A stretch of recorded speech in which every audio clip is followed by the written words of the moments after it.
নমস্কার। কবি রবীন্দ্রনাথ ঠাকুরের লেখা লুকোচুরি। আমি যদি দুষ্টুমি করে চাপার গাছে চাপা হয়ে ফুটি, ভোরের বেলা মাগো ডালের পরে কচি পাতায় করি লুটোপুটি, তবে তুমি আমার কাছে হারো।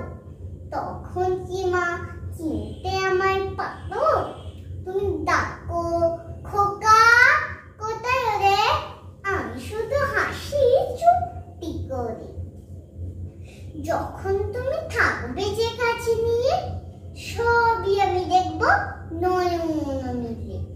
শান্তি করে চাপার তলা দিয়ে আসবে তুমি পিঠেতে চুল ফেলে। এখান দিয়ে পুজোর ঘরে যাবে, দূরের থেকে ফুলের গন্ধ পাবে। তখন তুমি বুঝতে পারবে না সে তোমার খোকা গায়ের গন্ধ আসে।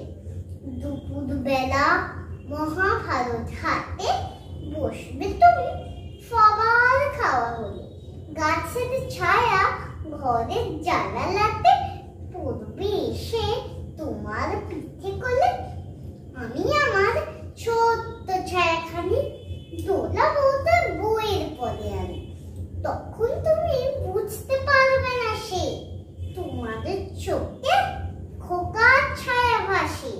সন্ধ্যেবেলা প্রদীপ খানি জেলে যখন তুমি যাবে গোয়াল ঘরে, তখন আমি ফুলের খেলা খেলে টুপ করে মা পড়বো ঘুরে চলে।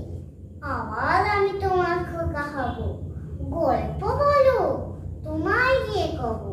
তুমি বলবে দুষ্টু ছিলি কথা, আমি বলবো না সে কথা।